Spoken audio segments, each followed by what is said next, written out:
ಪಾತ್ರ ಮುಗಿಸಿ ವೇಷವನ್ನ ಕಳಚುತ್ತಿದ್ದಂತೆ ಅಸ್ವಸ್ಥಗೊಂಡು ಯಕ್ಷಗಾನ ಕಲಾವಿದರೊಬ್ಬರು ಹೃದಯಾಘಾತದಿಂದ ಸಾವನ್ನಪ್ಪಿದ ಘಟನೆ ಉಡುಪಿಯಲ್ಲಿ ನಡೆದಿದೆ.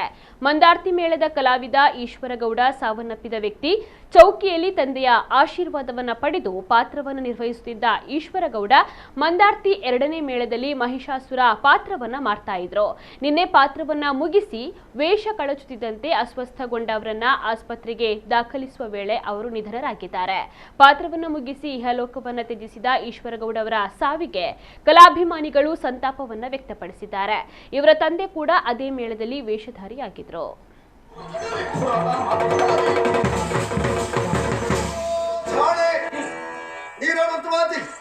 ನಗರಬೇಕು ಮಾಡಬೇಕು ತಪ್ಪಿಲ್ಲ.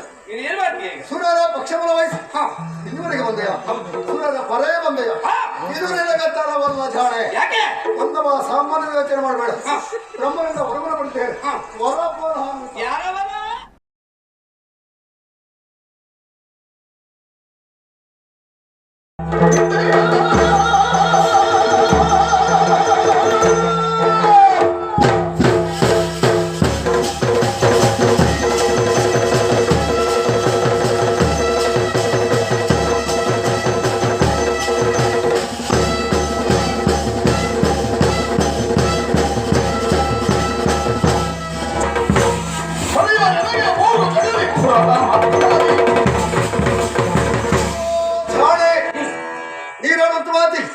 ನಗರಬೇಕು ಮಾಡಬೇಕು ತಪ್ಪಿಲ್ಲ. ಸುರರ ಪಕ್ಷಬಲ ವಹಿಸಿ ಇದುವರೆಗೆ ಬಂದೆಯ ಸುರರ ಪರೇ ಬಂದೆಯ ಇದು ನಿನಗತ್ತರವಲ್ಲ ಜಾಣೆ. ಒಂದವ ಸಾಮಾನ್ಯ ಯೋಚನೆ ಮಾಡಬೇಡ. ಬ್ರಹ್ಮನಿಂದ ಹೊರಗಡೆ ಬಿಡ್ತೇವೆ